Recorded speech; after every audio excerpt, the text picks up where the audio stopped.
আজ ছিল 5th ফেব্রুয়ারি আর আজ থেকে টানা 10 দিন expanded range of service regarding training ছিল। তাই সকাল সকাল খাওয়া দাওয়া সেরে নিয়ে রেডি হয়ে পড়লাম আর বেরিয়ে গেলাম ট্রেনের উদ্দেশ্যে।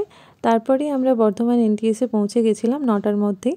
কিছুক্ষণের মধ্যে ব্রেকফাস্টে লাইনও দিয়ে দিয়েছিলাম আর এই লাইন আমাকে হোস্টেলের দিনগুলো মনে পড়িয়ে দিচ্ছিল।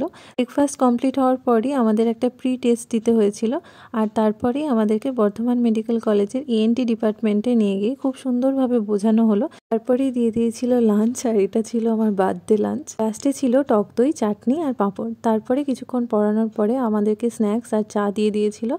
আর ট্রেন দেরি থাকায় আমরা বাসেই ফিরে এসেছিলাম। কাটোয়াতে নেমেই চলে গেলাম চন্দ্রানী পালস, কারণ ওখান থেকে আমার বার্থডে গিফট হিসাবে এটা কালেক্ট করার ছিল। আর মায়ের হাতের পায়েস ছাড়া তো বার্থডেটা অসম্পূর্ণই থেকে যেত। এটাই ছিল ট্রেনিংয়ের ডে 1 আর আমার বার্থডে। তো ভিডিওটি ভালো লাগলে অবশ্যই লাইক অ্যান্ড সাবস্ক্রাইব করে দিও। টাটা।